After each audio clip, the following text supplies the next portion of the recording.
Et si, dans le vaste silence des plaines texanes, où seul le bétail et les coyotes veillaient, un éleveur se retrouvait face à face avec la Vierge Marie? La nuit avait déjà englouti l'horizon. La seule lumière provenait d'un croissant de lune et du faisceau fin d'une lampe de poche se balançant dans les mains d'un homme à cheval. Il s'appelait John Miller, un éleveur dont les bottes étaient usées par des décennies à parcourir les mêmes pâturages que son père et son grand-père avaient autrefois foulés. Mais ce soir-là, la terre semblait différente. Le vent sec portait l'odeur de la poussière, et les plaintes agitées du bétail résonnaient comme des cris d'avertissement. Les voisins disaient que la sécheresse le briserait. Personne ne peut survivre à une telle saison, chuchotait l'un d'eux au restaurant local. Pourtant, John continuait, sans sommeil, refusant de perdre le peu qui lui restait. Il chevauchait à travers des champs craquelés, son chien à ses côtés, à la recherche d'un veau qui avait disparu. Chaque son semblait plus aigu dans le vide, le crissement des sabots sur le sol aride, le faible bruissement de l'herbe luttant pour vivre. Et puis le silence, ce genre de silence qui arrête même le cœur. Devant lui, sur une petite colline, une douce lueur scintillait contre les rochers. Au début, John pensa que c'était un jeu de la lune. Mais à mesure qu'il s'approchait, la silhouette d'une femme vêtue d'une lumière bleue et flottante prit forme. Des yeux doux, les mains tendues, le regardant avec une intensité qui perçait tous les murs qu'il avait construits. Cette nuit-là, la vie de l'éleveur et l'avenir de sa terre étaient sur le point de changer à jamais.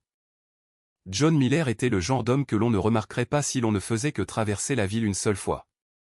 Discret, aux épaules larges, avec un visage buriné par le soleil et le vent, c'était une figure emblématique du panhandle texan.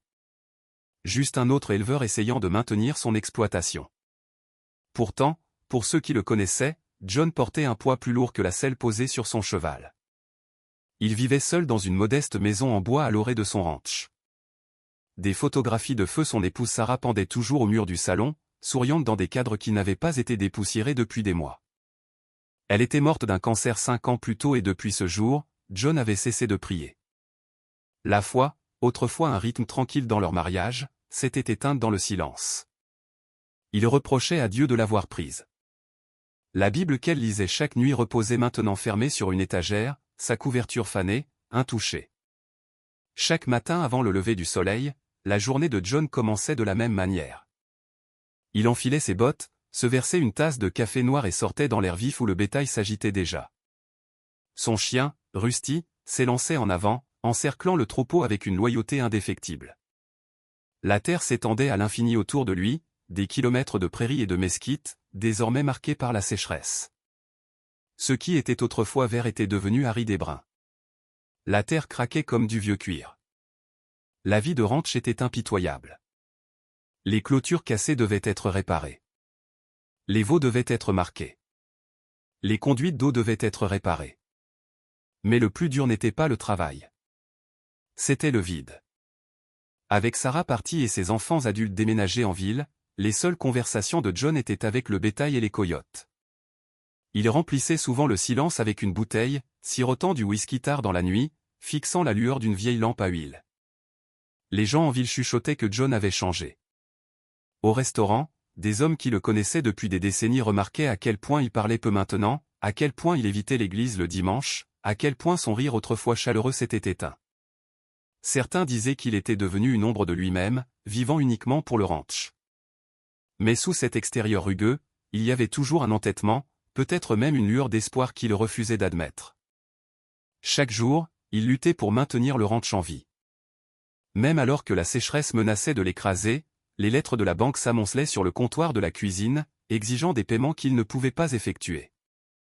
Les voisins l'exhortaient à vendre, à limiter ses pertes. John secouait toujours la tête. Cette terre est dans ma famille depuis trop longtemps, marmonna-t-il. Je mourrai ici avant de l'abandonner. C'était une fierté née de génération, mais aussi un désespoir silencieux. Chaque lever de soleil ressemblait à une autre bataille qu'il était condamné à perdre. Les champs étaient trop secs, le bétail trop faible et la foi de John, le peu qui lui restait, étaient enfouis sous des couches de colère et de chagrin. Et pourtant, même dans sa rudesse, il y avait un souvenir qu'il ne pouvait jamais chasser. Tard dans la nuit, quand le sommeil le fuyait, John entendait parfois la voix de Sarah dans son esprit. « Ne ferme pas ton cœur, John. Dieu ne t'a pas oublié. » Il serrait les poings, secouait la tête et noyait le souvenir dans le whisky. Mais au fond de lui, il se demandait si elle n'avait pas eu raison. Ce que John ne savait pas, c'est que la sécheresse qui s'abattait sur sa terre, le silence de ses nuits solitaires et le poids de son chagrin le menaient à une rencontre qu'il ne pouvait ni prédire ni expliquer. Une rencontre qui briserait tout ce qu'il croyait savoir sur Dieu et sur lui-même. À l'été de cette année-là, la sécheresse était devenue plus qu'une simple saison. C'était un siège. Jour après jour, le soleil du Texas martelait le panneau comme un marteau, et tout être vivant semblait plier sous son poids. Pour John Miller, le ranch ne ressemblait plus à la terre de ses pères. Il ressemblait à un ennemi qui se refermait sur lui. Les prairies autrefois vallonnées, où le bétail paissait librement, s'étaient transformées en chaumes arides. Les ruisseaux s'étaient asséchés en lits de rivières craquelées, et les réservoirs d'eau où son troupeau avait l'habitude de boire n'étaient guère plus que des mares de boue. Chaque matin, John sellait son cheval et partait avec Rusty trottant à ses côtés. Il vérifiait les clôtures, comptait les veaux et essayait de maintenir le troupeau en mouvement vers les petites parcelles d'herbe qui n'avaient pas encore fané. Le bétail se déplaçait plus lentement ces jours-ci, les côtes saillantes, le regard terne. Plus d'une fois, il trouva une vache effondrée, trop faible pour se tenir debout, et tout ce qu'il put faire fut d'ôter son chapeau en silence et de continuer. Les voisins passaient avec des regards inquiets. « John, cette sécheresse nous brise tous, » dit Frank, un autre éleveur dont le propre troupeau avait diminué de moitié. « Tu ne peux pas la combattre éternellement.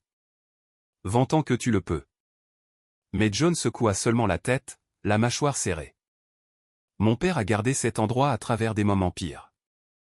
Que ce soit vrai ou non n'avait pas d'importance. C'était la seule ligne de défense qui restait à John. Au restaurant du village, les conversations sur la sécheresse remplissaient chaque recoin. Certaines familles faisaient leurs valises et partaient vers le nord. D'autres priaient pour une pluie qui ne venait jamais. Le pasteur de la petite église catholique allumait des bougies chaque soir, exhortant son troupeau à se tourner vers Dieu pour la miséricorde. John évitait ces services. Il portait toujours le chapelet de Sarah dans un tiroir, mais il ne l'avait pas touché depuis des années. Pour lui, les prières semblaient des mots emportés par le vent sec. Inutiles, sans réponse. Le stress commença à creuser des rides plus profondes sur son visage. La nuit, le sommeil était brisé par le mugissement du bétail demandant de l'eau ou par le silence de la terre elle-même. Étrangement immobile, comme si la création avait cessé de respirer, il restait éveillé, fixant le plafond, la bouteille de whisky à moitié vide, se demandant combien de temps encore il pourrait continuer à se battre. Un soir, après avoir enterré un veau qui avait flétri sous la chaleur, John s'effondra sur les marches du porche. Rusty se blottit contre sa jambe, comme s'il sentait le poids sur les épaules de son maître. Les mains de John tremblaient alors qu'il frottait la tête de son chien. Sa voix s'étrangla alors qu'il murmurait « Dieu, si tu es là, montre-moi quelque chose. N'importe quoi. » Mais le ciel resta vide, les étoiles scintillant avec indifférence. Les jours se transformèrent en semaines, la pression monta. Les lettres de la banque n'étaient plus seulement des avertissements. C'étaient des ultimatums. Sans eau, sans herbe, sans répit, John savait qu'il perdait. La terre qu'il avait juré de protéger, le troupeau qui avait été l'œuvre de sa vie lui échappait comme du sable entre les doigts. Et pourtant, il continuait à chevaucher chaque matin. Il continuait à prendre soin du bétail affaibli, à réparer les clôtures, à prier. Ne serait-ce que sous la forme brute de jurons, crier au ciel. Il ne renoncerait pas, même si cela signifiait se briser sous le poids de tout cela. Ceux qui le voyaient de loin le trouvaient têtu, peut-être même insensé. Mais en vérité, John était un homme au bord du précipice. Trop fier pour tomber, trop brisé pour remonter. Il ne savait pas que la sécheresse, le silence et son propre désespoir n'étaient pas des signes d'abandon. Ils étaient le décor d'une chose bien plus grande qu'il ne pouvait l'imaginer.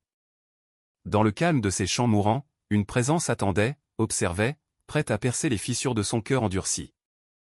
Et bientôt, sous le vaste ciel du Texas, John Miller découvrirait que même dans la sécheresse la plus rude, la grâce peut se déverser comme de l'eau vive. Le point de rupture arriva un dimanche soir, un de ces jours où le soleil semblait planer à jamais, traînant son feu à travers l'horizon.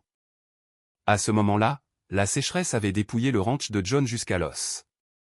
Son troupeau avait diminué, le bétail survivant titubant faiblement vers les dernières abreuvoirs qui étaient presque secs. Cet après-midi-là, John découvrit 3 vaches effondrées près de la clôture. Il essaya de les faire se lever avec sa voix, en frappant des mains, même en tirant sur leur licol. Rien ne fonctionna. Elles étaient trop affaiblies. Il resta là longtemps, chapeau à la main, la sueur striant la poussière sur son visage, se sentant comme si le sol lui-même s'effondrait sous lui. Les voisins l'avaient averti, la banque l'avait averti, même ses propres enfants, l'appelant depuis leurs appartements en ville, l'avaient supplié, « Papa, c'est fini. Vends le ranch avant que ça ne te tue. » Mais John refusa. C'était la terre de sa famille, son héritage. L'abandonner, c'était comme abandonner Sarah, son père, son grand-père, toutes les voix du passé qui persistaient encore dans le vent. Cette nuit-là, alors qu'il marchait le long de la clôture sous un ciel orange sang, la poitrine de John brûlait d'un mélange de rage et de chagrin. Il pensa au chapelet de Sarah, rangé dans le tiroir, intouché depuis des années. Il pensa aux prières qu'elle murmurait autrefois, à la fois qu'il avait enterrée avec elle. Et pour la première fois depuis longtemps, quelque chose se brisa en lui. Tombant à genoux dans l'herbe aride, il leva son poing vers les cieux et cria, « Où êtes-vous? Est-ce que vous vous en souciez seulement? Me regardez-vous tout perdre ?» Sa voix résonna à travers la terre vide, brute et brisée, portée par le vent sec jusqu'à ce qu'il ne reste que le silence. Rusty aboya une fois, surpris par l'éclat, puis se tut comme s'il sentait un changement dans l'air. John resta assis là, sur le sol, tremblant, son chapeau tombé à ses côtés. Pendant un instant, il ne vit rien d'autre que l'étendue infinie de champs mourants. Mais ensuite quelque chose s'agita. Sur la crête à l'ouest, où les derniers rayons de soleil touchaient les rochers, une faible lueur apparut. Ce n'était pas du feu, bien que cela brillât. Ce n'était pas de la fumée, bien que cela semblât se déplacer avec une douceur que l'œil pouvait à peine suivre. John se frotta les yeux, mettant ça sur le compte de la fatigue ou du whisky. Pourtant, la lueur resta, prenant forme. Lentement, elle prit la forme d'une femme, grande, vêtue d'un manteau de lumière, les mains ouvertes, son regard fixé sur lui. Il n'y eut aucun son, aucun tonnerre, aucune grande annonce, seulement une présence si douce et si perçante que le souffle de John se bloqua dans sa poitrine. Il se releva en titubant, le cœur battant. « Non, ce n'est pas réel, » marmonna-t-il. Pourtant, quelque chose dans ses yeux, si plein de tristesse et d'amour, traversa son déni. Pour la première fois depuis la mort de Sarah, John se sentit vu, non jugé, non condamné, simplement vu. La lueur persista quelques instants, puis s'estompa dans le ciel assombrissant. John resta figé, fixant la crête longtemps après que la lumière fut partie. Ses mains tremblaient en ramassant son chapeau. « Suis-je en train de perdre la tête ?» murmura-t-il. Cette nuit-là, allongé sur le porche, éveillé, avec Rusty à ses pieds, il ne pouvait chasser le souvenir de son visage. Elle le suivit dans ses rêves où une voix chuchotait doucement, « Fils, je ne t'ai jamais quitté. » Au lever de l'aube, John se leva pour commencer une autre journée, fatigué et incertain. Mais alors qu'il marchait vers la grange, quelque chose l'arrêta net. Près du corral, où le sol était sec comme de l'os depuis des mois, une tache sombre de terre brillait d'humidité. S'agenouillant, il la toucha, et de l'eau s'infiltra à travers les fissures, fraîche et constante. Rusty aboya et remua la queue, lapant le filet d'eau fraîche qui commença bientôt à s'accumuler. John fixa l'endroit, incapable de bouger, incapable d'expliquer. Tout ce qu'il savait, c'est que dans le silence de son désespoir, quelque chose avait répondu. En milieu de matinée, le filet s'était transformé en un flux constant. John Miller s'accroupit près du corral, ses mains calleuses puisant l'eau fraîche qui jaillissait d'une fissure dans la terre. Il l'aspergea sur son visage, s'attendant à moitié à ce qu'elle disparaisse comme un mirage. Mais elle ne disparut pas. Le sol, desséché et sans vie depuis des mois, pulsait maintenant d'eau vive. Rusty aboya avec excitation, tournant autour du ruisseau, puis but profondément. John s'assit sur ses talons, tremblant. Il avait déjà creusé des puits, dépensé des milliers pour le forage, regardé des hommes abaisser des derricks dans la terre pour ne trouver que de la poussière. Mais ici, sans machine, sans raison, l'eau coulait. Juste au pied de la colline, où il avait vu sa silhouette lumineuse la nuit précédente. En quelques heures, le troupeau commença à s'agiter. Le bétail affaibli, attiré par l'odeur, tituba vers le corral. Leurs langues pendaient, desséchées, leurs côtes saillantes, mais un par un, ils abaissèrent la tête pour boire. Le clapotis de l'eau contre leur museau était comme une musique, quelque chose que John n'avait pas entendu depuis des mois. Les larmes brouillèrent sa vision alors qu'il s'appuyait contre la clôture, murmurant « Merci, qui que vous soyez ». La nouvelle se répandit rapidement dans le Panhandle. Dans l'après-midi, les voisins arrivèrent, curieux de l'étendue d'eau soudaine qui se formait sur la terre de John. Frank, l'éleveur qu'il avait supplié de vendre, se tenait les bras croisés, secouant la tête. « J'ai travaillé cette terre pendant 40 ans, John, je n'ai jamais vu une source apparaître de nulle part. » D'autres murmuraient, certains sceptiques, d'autres stupéfaits. Quelques-uns se souvenaient de la réputation de John, en colère, amer, s'éloignant de l'église.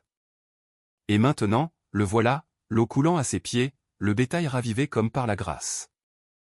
Ce soir-là, alors que le soleil descendait, John ne put résister à l'envie de se rendre à la crête où il avait vu la lumière. Il ne trouva que des pierres et des broussailles, la terre silencieuse une fois de plus.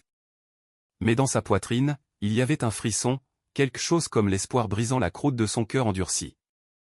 Dans les jours qui suivirent, le miracle grandit.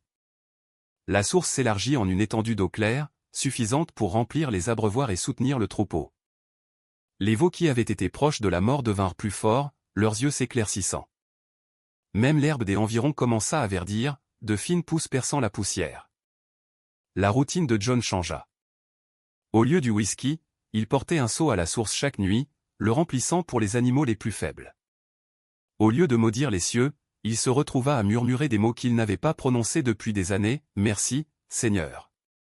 Il n'était pas sûr si la Vierge elle-même était venue à lui ou si l'eau était un hasard naturel, mais au fond de lui, il connaissait la vérité. Il avait demandé un signe, et le ciel avait répondu. Un soir, un petit groupe de l'église du village vint voir de leurs propres yeux. Ils plongèrent leurs mains dans la source, faisant le signe de croix.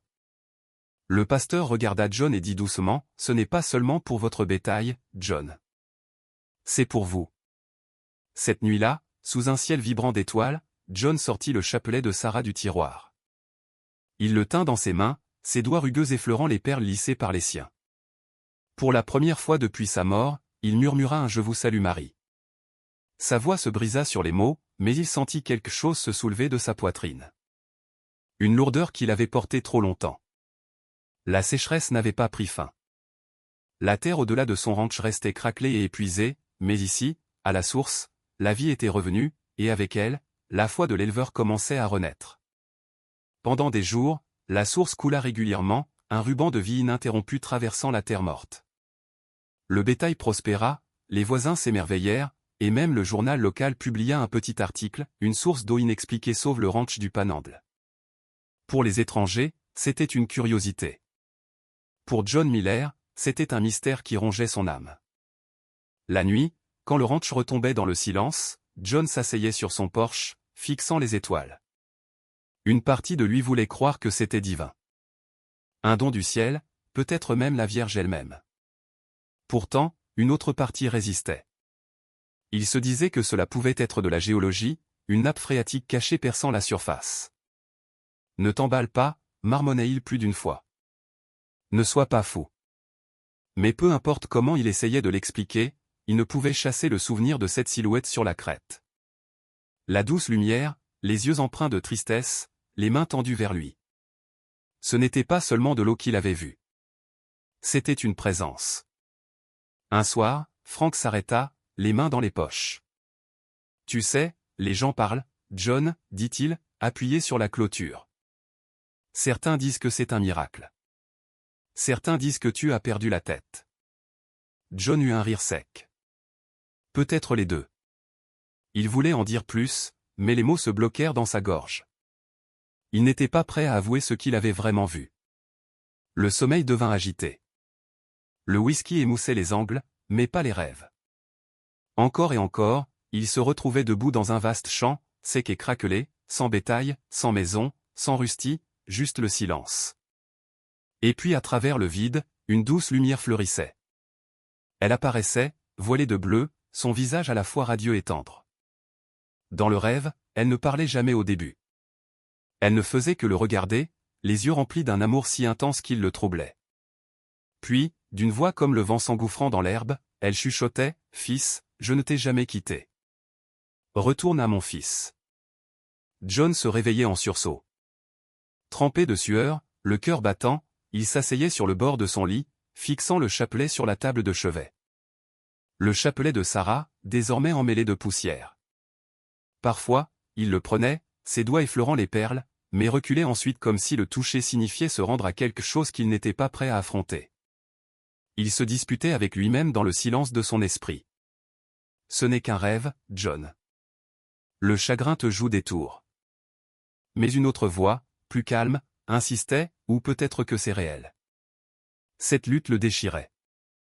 Il se souvenait comment Sarah priait dans la cuisine, sa voix douce se mêlant au mijotement du ragoût sur la cuisinière. Il se souvenait comment elle serrait ce même chapelet quand la chimio la laissait trop faible pour se tenir debout. Ne lâche pas la foi, avait-elle chuchoté avant la fin. Il avait lâché prise quand même. Maintenant, avec chaque goutte d'eau de la source, avec chaque rêve qui le réveillait la nuit, John sentait ces mots revenir comme des échos qu'il ne pouvait plus ignorer. Une nuit, incapable de le supporter, il prit le chapelet dans ses mains. Les perles étaient fraîches, étrangères, pourtant familières. Il essaya les mots du « Je vous salue Marie », trébuchant, sa voix se brisant. « Je vous salue Marie, pleine de grâce ». La prière se bloqua dans sa gorge, mais quelque chose en lui se délie. Des larmes vinrent, involontaires, lourdes. Il n'avait pas pleuré depuis des années, pas même aux funérailles de Sarah. Rusty gémit doucement à ses pieds comme s'il veillait. John pressa le chapelet contre son front, murmurant à travers ses sanglots, « Je ne sais pas si vous êtes réel, mais si vous l'êtes, j'ai besoin de vous. » Le vent changea dehors, portant la légère odeur de pluie, bien que le ciel fût encore sec. John leva les yeux, s'attendant à moitié à la revoir. Il ne vit que des étoiles. Mais pour la première fois, il ne se sentait pas seul sous elles.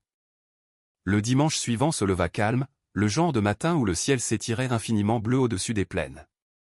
John Miller se leva avant que le bétail ne s'agite, enfilant sa chemise la plus propre, celle que Sarah insistait pour qu'il porte à l'église.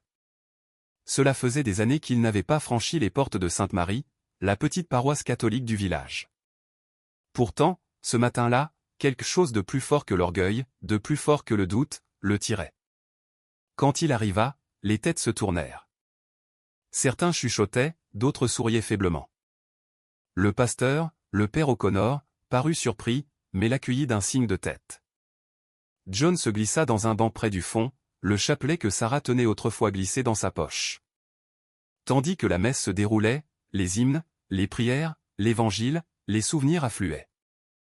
Il se souvenait de la voix de Sarah chantant doucement à ses côtés, de la façon dont sa main serrait la sienne lorsqu'il avait du mal à s'agenouiller. Il sentit la piqûre des larmes, mais cette fois il ne les combattit pas. Lorsque le père O'Connor parla du fils prodigue, perdu, brisé, mais accueilli à la maison, John sentit que chaque mot lui était destiné. Sa poitrine se serra. Il n'était pas prêt à s'avancer pour raconter son histoire, mais dans son cœur, quelque chose se déplaça. Les murs qu'il avait construits commencèrent à s'effondrer. Cet après-midi-là, John retourna à la source. Il se tint au bord de l'eau, écoutant son flux constant. C'était devenu plus qu'une survie pour son troupeau. C'était devenu un signe, un rappel que la miséricorde le cherchait encore. Tombant à genoux, il murmura « Merci. Je ne le mérite pas, mais merci. » Dans les jours qui suivirent, le ranch de John commença à changer. Pas seulement le bétail. Bien qu'ils devinrent plus forts, leur pelage brillant à nouveau, mais John lui-même, il arrêta de boire le soir. Il pria avec hésitation au début, puis avec une force croissante, le chapelet redevint un compagnon, chaque perle le rapprochant de la paix. Les voisins le remarquèrent. « Tu as l'air différent, John », dit Frank un soir, le regardant réparer une clôture avec une énergie qu'il n'avait pas montrée depuis des mois. John sourit, haussant les épaules, mais à l'intérieur, il savait que c'était vrai. L'amertume se dissipait, remplacée par quelque chose qu'il avait cru perdu à jamais, la foi. Un matin, John se dirigea vers le bord de la source avec un faisceau d'outils en bois. Quelques heures plus tard, sous le soleil implacable du Texas, il érigea une simple croix en bois. Elle n'était pas parfaite. Les poutres étaient brutes, les clous inégaux, mais elles se dressaient fièrement, plantées fermement dans la terre au-dessus de l'eau. Rusty était à ses pieds, la queue battant doucement le sol tandis que John essuyait la sueur de son front. Il ne l'avait pas construite pour lui seul. Il l'avait construite pour Sarah, pour ses enfants, pour quiconque viendrait chercher l'espoir.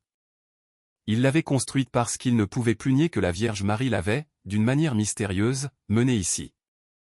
La nouvelle se répandit rapidement. Des familles du village commencèrent à visiter. Certains venaient par curiosité, d'autres par foi. Ils plongèrent leurs mains dans la source, murmurèrent des prières sous la croix de bois et repartaient les larmes aux yeux. Une femme, frêle de maladie, dit à John qu'elle se sentait plus forte après s'y être agenouillée. Un autre homme, accablé de dettes et de désespoir, dit avoir trouvé la paix simplement en s'asseyant dans le silence. John ne s'attribua jamais la source. Lorsqu'on lui posait la question, il disait simplement « Je n'ai pas fait couler cette eau. Je l'ai juste trouvée, et je pense que c'était mon destin. » Pour la première fois depuis des années, John se sentit vivant. Le ranch n'était plus une prison de poussière et de chagrin. Il était devenu un lieu de grâce, et debout près de la source, la main posée sur le bois rugueux de la croix, il savait qu'il n'avait pas été abandonné. Cela commença par un filet, un peu comme la source elle-même. Une famille s'arrêtant, puis une autre. Au début, ce furent des voisins qui avaient entendu parler de la source de John Miller et voulaient la voir de leurs propres yeux. Ils venaient par curiosité, sceptiques, mais pleins d'espoir. À la fin de la semaine, une petite file de voitures soulevait la poussière sur le chemin du ranch. Les gens plongeaient leurs mains dans l'étendue d'eau, certains se signant, d'autres fixant simplement en silence. Quelques-uns laissèrent des fleurs au pied de la croix de bois que John avait érigée. Les enfants riaient en s'aspergeant le visage d'eau fraîche, leurs parents se tenant à proximité, les larmes aux yeux. John observait depuis le porche au début, ne sachant que penser de tout cela. Il avait vécu la majeure partie de sa vie à protéger cette terre, à rester seul. Maintenant, des étrangers marchaient librement sur sa propriété, et au lieu de se hérisser, il ressentait autre chose, la paix. La nouvelle se répandit au-delà du comté. Un homme d'Amarillo arriva, maigre et pâle, disant qu'il luttait contre un cancer. Sa femme l'aida à s'agenouiller près de la source. Il pressa ses mains tremblantes dans l'eau, murmurant des mots que John ne pouvait entendre.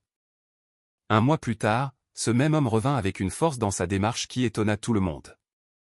Les médecins ne pouvaient expliquer l'amélioration soudaine. Lui le pouvait. C'était ici, dit-il, désignant la source. C'est ici que j'ai retrouvé l'espoir. Des histoires comme celle-ci se multiplièrent. Une jeune femme accablée par l'anxiété affirma qu'elle avait dormi profondément pour la première fois après avoir prié sous la croix. Un garçon asthmatique respirait plus facilement après avoir visité le ranch. Coïncidence ou miracle, les gens croyaient, et la croyance, une fois allumée, se répandait comme une traînée de poudre. Bientôt, le ranch ne fut plus seulement la lutte de John pour sa survie. Il était devenu un lieu de rassemblement. Catholiques, baptistes, méthodistes, même ceux qui ne professaient aucune foi venaient se tenir côte à côte à la source. Les différences qui les avaient autrefois divisés s'estompaient dans le calme de cette eau coulant de la terre sèche. Le père O'Connor commença à diriger de petits services de prière là-bas le samedi soir.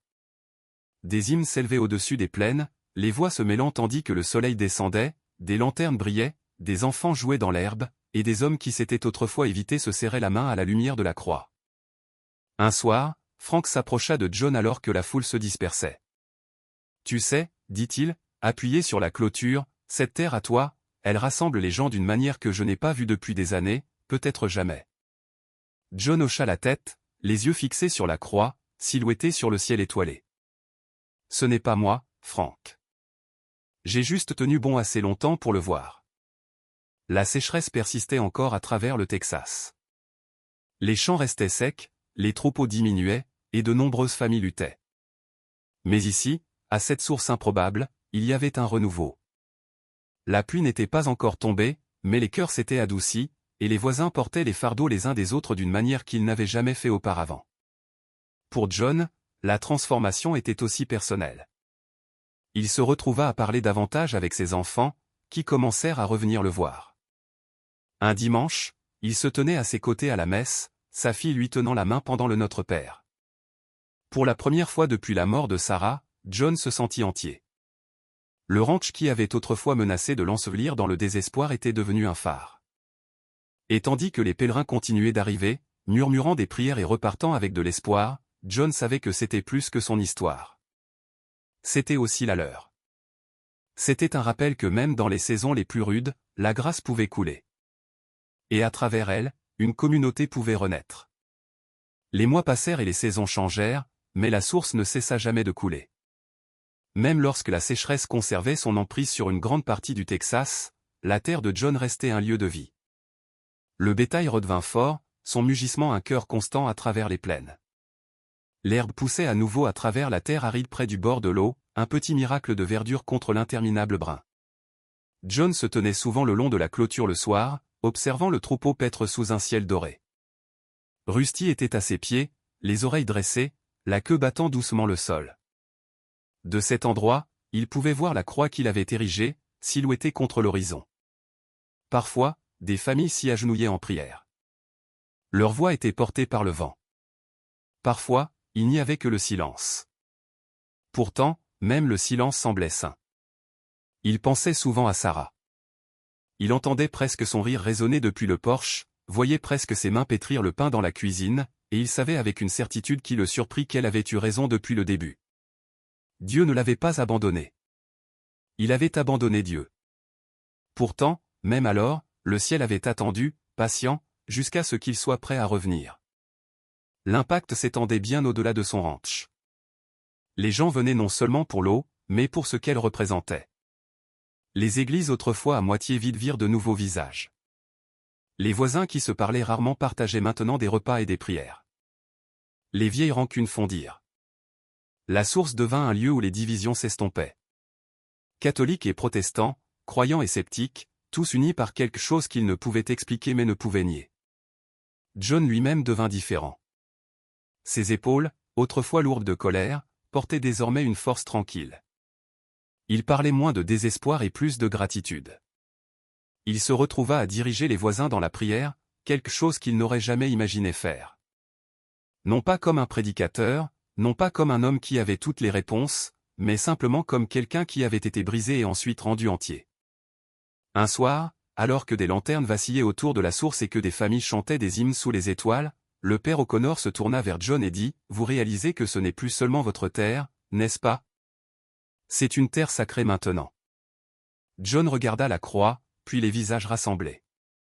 Des enfants qui riaient, des mères qui pleuraient, des hommes debout épaule contre épaule en prière. Il déglutit difficilement et hocha la tête. « Oui, père, je pense que oui. » Plus tard cette nuit-là, seul sur le porche, John leva le chapelet dans ses mains. Il pria non seulement pour lui-même, mais pour tous ceux qui étaient venus à cette source, cherchant l'espoir. Sa voix était ferme, son cœur allégé. Et quand il eut fini, il murmura « Merci, mère. Merci de ne pas m'avoir abandonné. » La sécheresse finirait par se rompre. Les pluies viendraient. Les champs reverdiraient. La vie à travers le Panhandle se rétablirait. Mais pour John Miller, le plus grand miracle s'était déjà produit. Un éleveur endurci avait été adouci. Un homme brisé avait été restauré. Et à travers tout cela, une communauté avait redécouvert la foi. Ainsi, par une soirée tranquille au Texas, avec le bétail paissant paisiblement et la croix se dressant fièrement contre le ciel, John comprit enfin que les miracles ne viennent pas toujours avec le tonnerre et le feu. Parfois, ils viennent en silence, à travers la présence douce de l'amour d'une mère et à travers l'eau coulant de la terre la plus sèche. Si cette histoire a touché votre cœur, n'oubliez pas d'aimer cette vidéo et de vous abonner à « Touché par la grâce ». Ensemble, continuons à partager des histoires de foi et de miracles qui nous rappellent que même dans les déserts les plus arides, la grâce coule toujours.